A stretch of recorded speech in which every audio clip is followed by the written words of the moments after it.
Hi ಎಲ್ಲರೂ ನಮಸ್ಕಾರ. Taste with adventure ಚಾನಲ್ಗೆ ಸ್ವಾಗತ. ಇವತ್ತು ನಾವು ಮಾಡೋಕೊಟ್ಟಿರೋ ಅಡುಗೆ ಬಂದುಬಿಟ್ಟು ಪಲಾವ್. ಹಾಗೆ ನೋಡ್ತಿರ್ಬೋದು ಕ್ಯಾರೆಟ್, ಟೊಮೆಟೊ, ಬೀನ್ಸ್ ಮತ್ತು ಪೊಟೆಟೊ, ಆಮೇಲೆ ಕಾಳು, ಇವಿಷ್ಟು ಬೇಕಾಗಿರೋ ಐಟಮ್ಗಳು.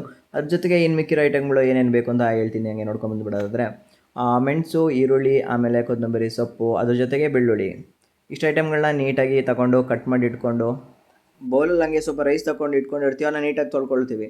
ಆ ತೊಳ್ಕೊಂಡಿದ ಮೇಲೆ ಸ್ವಲ್ಪ ಶುಂಠಿ ಬೆಳ್ಳುಳ್ಳಿ ಪೇಸ್ಟ್ನ ಜೊತೆಗೆ ಇಟ್ಕೊಳ್ತೀವಿ. ಆಮೇಲೆ ಒಂದು ಪ್ಲೇಟಲ್ಲಿ ಚಕ್ಕೆ, ಲವಂಗ, ಎಲೆ ಮತ್ತು ಏಲಕ್ಕಿನ ತಗೊಂಡಿದ್ದೀವಿ. ನಂತರ ಆವಾಗಲೇ ತೋರಿಸಿರುವಂಥ ತರಕಾರಿಗಳನ್ನು ನೀಟಾಗಿ ಒಂದು ಪ್ಲೇಟಲ್ಲಿ ಕಟ್ ಮಾಡಿ ಇಟ್ಕೊಂಡಿದ್ದೀವಿ.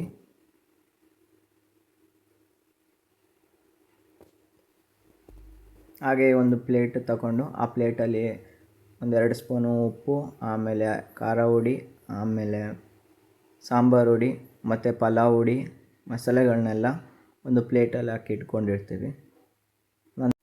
ಬನ್ನಿ ಈಗ ಮಾಡಿದೆ ಹೇಗೆ ನೋಡೋಣ. ಹಾಗೆ ಒಂದು ಕುಕ್ಕರ್ ತೊಗೊಳ್ಳಿ. ಕುಕ್ಕರಿಗೆ ಸ್ವಲ್ಪ ಆಯಿಲ್ ಹಾಕ್ಕೊಳ್ಳಿ. ಆಯಿಲ್ ಹಾಕಿದ್ಮೇಲೆ ಚಕ್ಕೆ, ಲವಂಗ ಎಲ್ಲ ಹಾಕಿದ್ಮೇಲೆ ಬೆಳ್ಳುಳ್ಳಿಯನ್ನು ಹಾಕ್ಕೊಳ್ಳಿ. ಆಮೇಲೆ ಚೆನ್ನಾಗಿ ಸ್ವಲ್ಪ ಡೀಪಾಗಿ ಸ್ವಲ್ಪ ಫ್ರೈ ಆಗೋ ತನಕ ಬೇಯಿಸ್ಕೊಳ್ಳಿ. ಇದು ಚೆನ್ನಾಗಿ ಕಾದ್ಮೇಲೆ ನೆಕ್ಸ್ಟು ಇದಕ್ಕೆ ಒಂದು ಸ್ವಲ್ಪ ಈರುಳ್ಳಿ ತಗೊಂಡು ಈರುಳ್ಳಿನ ಮಿಕ್ಸ್ ಮಾಡ್ತಿರ್ತೀವಿ. ಈರುಳ್ಳಿ ಮಿಕ್ಸ್ ಮಾಡಿದ್ಮೇಲೆ ನಂತರ ನಾವು ಮೆಣಸನ್ನು ಹಾಕ್ಕೊಂಡು ಫ್ರೈ ಮಾಡೋವಂಥದ್ದು. ಮೆಣಸನ್ನು ಹಾಕಿ ಅದನ್ನು ಸ್ವಲ್ಪ ಹೊತ್ತು ಹಾಗೆ ಫ್ರೈ ಮಾಡಿದ ನಂತರ ಅದು ಕಾದ ನಂತರ ನೆಕ್ಸ್ಟ್ ನಾವು ಟೊಮೆಟೊನ ಹಾಕ್ಕೊಳ್ತೀವಿ. ಟೊಮೆಟೊನ ಹಾಕ್ಕೊಂಡು ಎಲ್ಲನೂ ಒಂದು ಸತಿ ನೀಟಾಗಿ ಮಿಕ್ಸ್ ಮಾಡ್ಕೊಳ್ತೀವಿ. ಎಲ್ಲನ ಮಿಕ್ಸ್ ಮಾಡ್ಕೊಂಡ ನಂತರ ಸ್ವಲ್ಪ ಹೊತ್ತು ಹಾಗೆ ಬಿಡ್ತೀವಿ. ಸ್ವಲ್ಪ ಡೀಪಾಗಿ ಎಲ್ಲನೂ ನೀಟಾಗಿ ಕಾಯೋ ತನಕ ಅದಕ್ಕೆ ಟೈಮ್ ಕೊಟ್ಟು 1-2 ನಿಮಿಷ ಹಿಂಗೆ ಮಾಡಿದ್ರೆ ಕಾಯ್ತದೆ.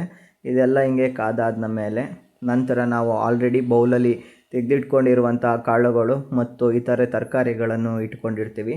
ಆ ತರಕಾರಿಗಳನ್ನು ಇದ್ರ ಜೊತೆ ಮಿಕ್ಸ್ ಮಾಡುವಂಥದ್ದು. ಹಾಗೆ ನೋಡಿ, ಮೊದಲು ನಾವು ಕಾಳನ್ನು ಹಾಕ್ಕೊಂಡು ಮಿಕ್ಸ್ ಮಾಡ್ಕೊಳ್ತಿದ್ದೀವಿ.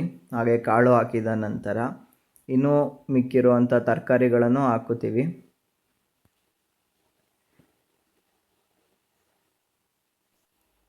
ಅದಾದ ನಂತರ ನಾವು ತೆಗೆದಿಟ್ಕೊಂಡಿರುವಂಥ ಇಂಗ್ರೀಡಿಯೆಂಟ್ಸ್ಗಳು ಏನೇನು ಇರ್ತವೆ ಅದನ್ನೆಲ್ಲನೂ ಅದರ ಜೊತೆಗೆ ಹಾಕಿ ಮಿಕ್ಸ್ ಮಾಡ್ತೀವಿ.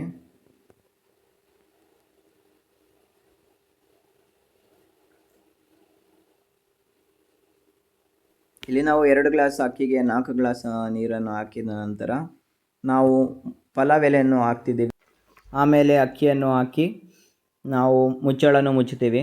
2 ವಿಷಲ ನಂತರ ನಾವು ಓಪನ್ ಮಾಡಿದರೆ ಪಲಾವ್ ರೆಡಿ.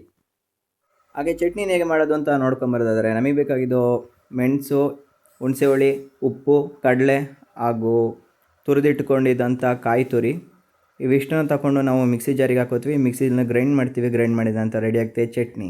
ಇವಾಗ ಬಿಸಿ ಬಿಸಿ ಪಲಾವ್ ಮತ್ತು ಚಟ್ನಿ ಸವಿಯಲು ಸಿದ್ಧ. Thanks for watching. Please do subscribe and support.